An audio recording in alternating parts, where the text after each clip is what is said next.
Good Wednesday morning, everybody.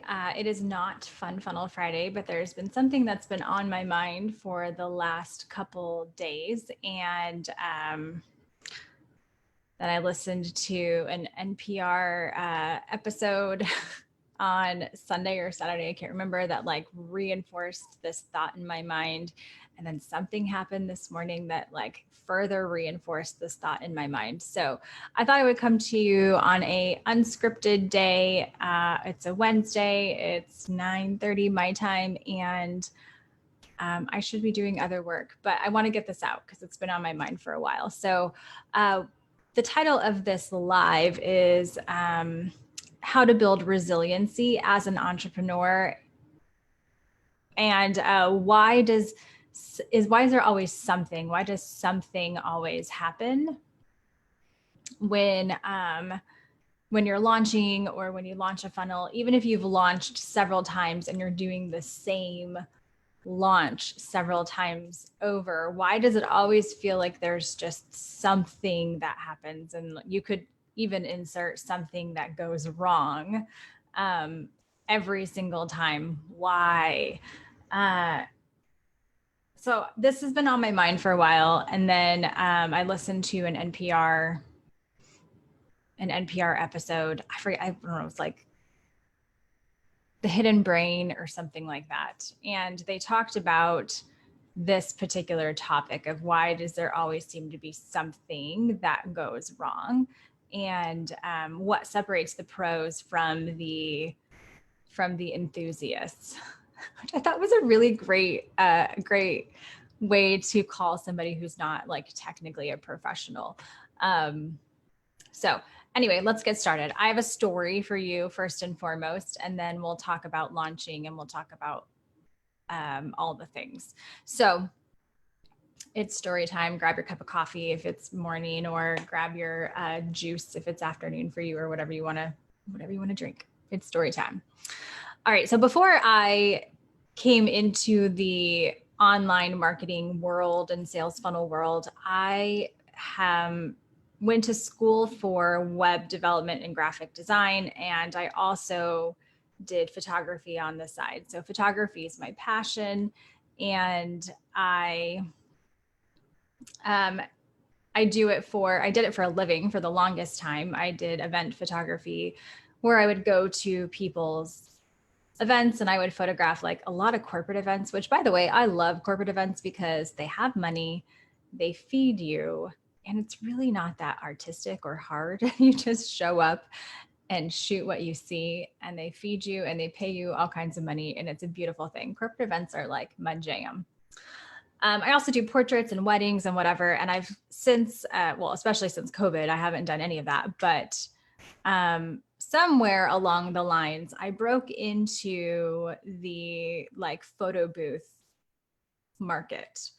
So I own like a printer and like the whole nine. I would go and set up photo booths, and we would have props and all the things. But early in the adventure, I was working for this company. It's a party rental company, and they had a wing of the company that did special events. And so one of their clients needed a photo booth, and the owner of the company realized that they could make a lot of money if we did it in-house. And of course, I had photography experience, even though I was hired as their web developer. I had photography experience. So they were like, Mia can go and do it. And I'm like, sure, how hard can it be? Because I'm, an entrepreneur at heart, and I'm always trying to figure out things. So I'm like, how hard can it be? So we went and bought this like $99 printer, and we went and bought two of them. Now, mind you, we had no idea what we were walking into. Like, this was pictures of Santa for this like Navy base, not really Navy base, but it was like civilian shipyard kind of thing. They had like 800 plus employees, and this was their family holiday party. We charged a lot of money to come to this thing, and we showed up with these like little tiny printers. There was no way that these tiny little printers could keep up. I mean, they spit out one photo a minute, which seems like it's very fast, but when you are photographing like 800 people, one photo a minute, that's like a lifetime. So that was learning lesson number one. We left that event. We kept printing all the way until like an hour or an hour and a half passed when everybody had left. And we left the photos there for them to pick up later. I mean, it was just like a nightmare. So lesson number one, we needed like heavy duty event photo printers. And thus started this journey of every single time I would do a photo event, a photo booth event, something would go wrong. It wasn't a question of if, it was a question of like what could possibly go wrong. So at one event, we were outside and we had our like brand new printers, and it was so cold outside that the paper jammed up. The way that the paper works is it's like a paper and ink roll kind of thing. So it jammed up, and I had to find scissors to cut the paper so that I could feed it back through the thing. But I didn't have scissors on me because it didn't occur to me that a photo booth could possibly need scissors. So I had to go ask a client for scissors. So you better bet that scissors went in my bag the next time I went and did an event. At another event, the cable that I was using was like, it went bad. And so I had to find a workaround for that. So the next time I did the event, I had two brand new cables in case one of them went bad. And I also had a wireless thing. We relied on Wi-Fi to like transfer the photos to an iPad so that people could do their thing and like email it to themselves. And we, up until that point, had relied on the Wi-Fi of hotels or the event venue or whatever. And then one particular event we went to, the client had not paid for Wi-Fi. Wi-Fi is really expensive at hotels. If you've never had to purchase it before in a event capacity, it is incredibly expensive. So we had to eat the cost of that one time. And you better believe that I had a hotspot with me every time moving forward. So the moral of the story is that there is something that will go wrong at every single event. And I've done hundreds now at this point. So my setup and what I arrive with is extensive. I don't use all of it. It's most of the equipment and things that I come with never see the light of day, but they're there as a just in case. Because one time I ran into this one issue that caused me to not be able to, or I had to find a workaround, and I had to like stress out about it to figure out a workaround in the moment. And so because of that experience, I now have a backup. So what sets the enthusiasts apart from the professionals is that professionals have been through it so many more times than the enthusiasts, that they have the tools in their toolbox should something come up. And so it's very much the same in sales funnels, in marketing, in launches, and anything that we do online. And we launch a lot of funnels. I build a lot of funnels for people, for clients, and we do a ton of launches. I've done ads for, dozens and dozens of clients. We've gone through so many launches, and there's something I can guarantee, and it is that something will go wrong, quote unquote wrong. Sorry, I really wanted to just sip a coffee and I just kept holding it. So I can guarantee you that something is going to happen. I don't know what it is. It might be a link that's wrong. It might be a redirect that you didn't realize was there, or there might be an image that's off, or a date that didn't get changed from one launch to the next. Something, I guarantee you, is going to be off. This is true for your launch. This is true for our launches. This is true for our client launches. This is true for Marie Forleo size launches, right? I remember doing probably the last season that I did ads, I remember running ads for the B School launch. And when I was debriefing with Marie Forleo's team, I asked, "Hey, how did everything go?" And she said, "Ads were great. We didn't have any problems with ads, but it was a shit show on our end." And what I believe that to mean is that there were things that they didn't anticipate that happened, and they had to scramble. And because of the volume of people that they were interacting with within this launch, that it felt like a shit show. And to be honest, we are not, nobody is immune from that, right? We are all human, and to be human is to error. Like we cannot beat ourselves up for things that like we missed. Obviously, if you have somebody on your team that consistently misses like the big things or the little things or whatever, and it just becomes a consistent thing over and over and over again, then that needs to be addressed. Or if you are consistently missing, making mistakes in the same area, so you're not necessarily learning from your mistakes, but you're making mistakes in the same area, then you need to find a workaround for that. But the reality is that we are human, and to be human is to err, and um, to put ourselves out there and to create something means that we're going to run into some sort of mishap or something that we did not anticipate. You're not going to escape it.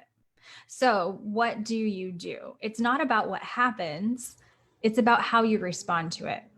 And what sets the pros apart from the enthusiasts is that the pros just have that many more tools in their bag to be able to recover quickly. So, what happened this past weekend and again today is that we're in the middle of a pretty monumentous launch for one of our clients. And when we walked into this launch, we rebuilt their sales page. And one of the things that happened was that the URL to the direct URL to the page changed. My assumption was that everybody was using the like vanity URL to send to the sales page, and that was not the case. I didn't know that. So it didn't occur to me to think that the direct URL to this page, so there's like 3 layers of URLs to get to this one page, and we usually send them to the high level URL so that when we do split testing, it does what it needs to do. It didn't occur to me that it would matter that this changed, so I didn't even think to look to see what the URL was, and I didn't think about alerting the masses, but apparently it caused this huge thing, right? And so we had to figure out the workaround on a Saturday morning, which isn't the end of the world because I know that something always happens. And on day 2 of launch, I'm available and ready to make adjustments as needed. So it doesn't stress me out because I've been through this ringer like 75,000 times already. But for our clients, it really stressed them out because they're going through the whole like thought process of like, this shouldn't happen. We've been doing this launch like for 4 times now. Like, why doesn't somebody catch these things? But what I want to say to them and what I want to say to you is that things happen. Things are going to happen. Expect them to happen. The pros have more tools in their toolbox, and they have a full team of people that can address the issue and figure out how to fix it as quickly as possible. But the pros have more tools in their toolbox because they have had to recover many times over. And so they're able to recover faster and easier because of the number of times that they run into the bumps in the road, right? Because of the number of times that you've run into issues, you now know to expect that there's going to be an issue somewhere because we're human. And to be human is to error, right? So I was listening to NPR over the weekend, and there was a segment on like 98 pieces of unsolicited advice or something like that. I got to find this book. I forget what it is, but or 78 pieces of unsolicited advice. I can't remember. At any rate, they were talking about YouTube like professionals, right? And I'm an avid like maker slash tinkerer. I will forever be creating things with my hands. We built a deck last summer, and I built a table recently. Like I'm always building something, or I'm always fixing something or tearing something apart. So that means that I watch a lot of YouTube. YouTube tutorials are my life. Recently, I was shopping with my mom, and I forget what we were talking about, but she was like, well, oh, I'm going to install shiplap on the wall for our bathroom. And she said, well, who's going to install the shiplap for you? And I said, well, I'm going to do it. And she's like, well, do you know how to do that? Well, first of all, how hard is it to like cut a straight board and nail it into a wall?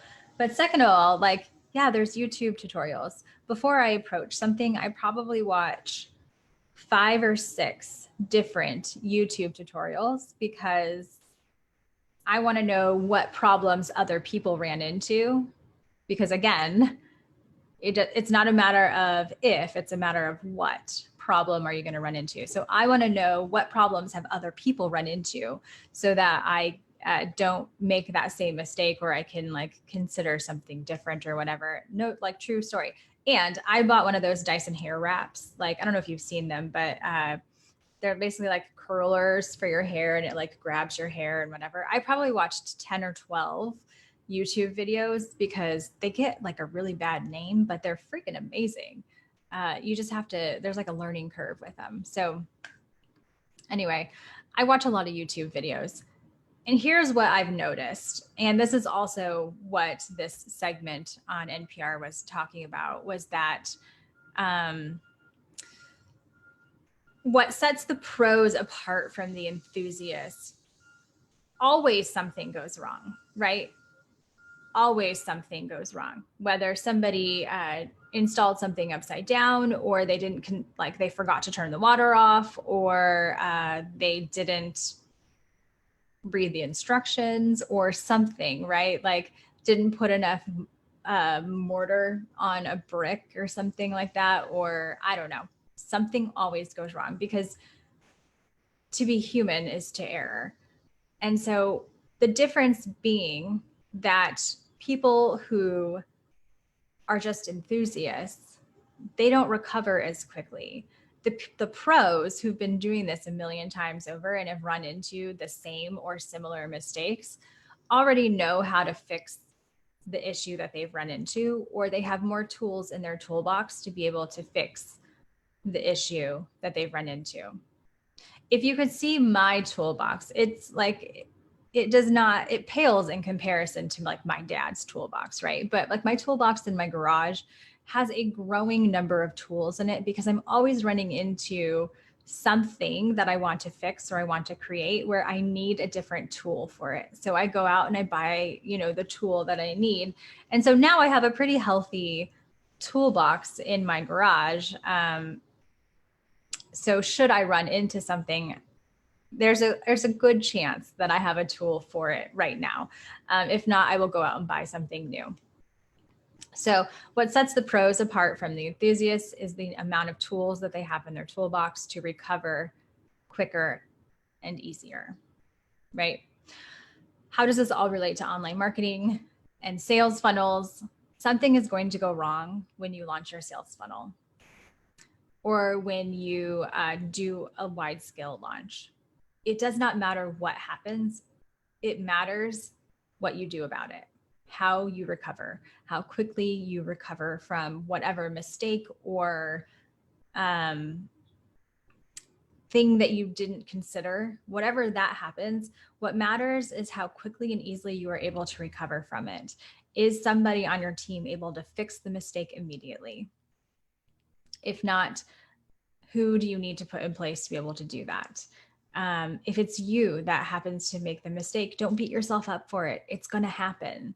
Something is going to happen, something that you did not even remotely consider. And if you can approach that situation with that mindset, that growth mindset of, oh man, I did not even think about that. Let me make a note of that for next time, or let me create a cheat sheet or a checklist or something like that for next time so that I don't miss that the next time around. For example, the very first time I started using timers. A lot of people do fast action bonuses, and I'm one of them who likes to automate everything, right? I don't want to be sitting around on a Saturday afternoon and changing a link to something because the fast action bonus expires. So I like to be able to automate the button that goes to the right checkout cart, and then Zapier applies the correct tag based off of the checkout cart that they're on so that they get immediate access to their fast action bonus and we don't have to manually do anything. I absolutely hate manual work if it can be automated. So the first time around we launched this automated thing, I was using a timer.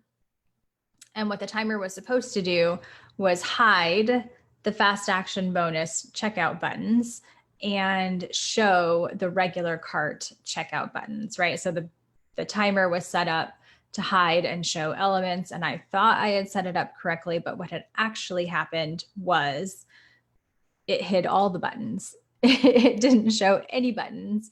And so for a few hours on the sales page, there were no sales and there were no buttons. And the client had to bring that to my attention and was kind of freaking out.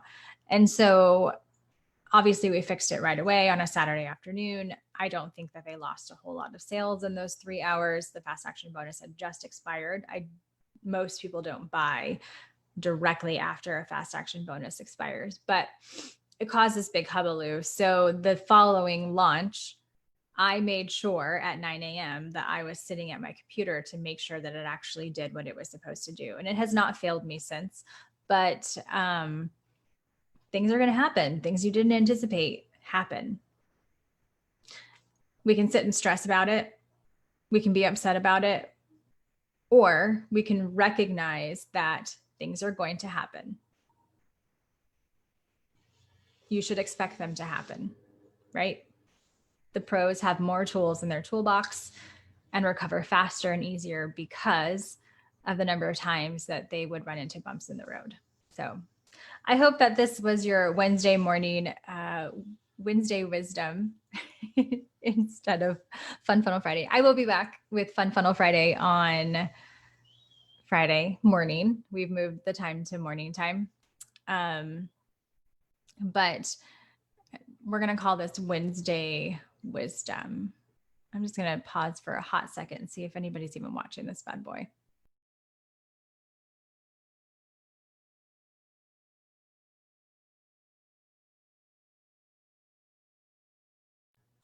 Okay, one person. Fantastic. Have an amazing week, guys. I've got a million things to do, and I'm going to finish my bulletproof coffee, and I will see you all on Friday for Fun Funnel Friday. Talk soon.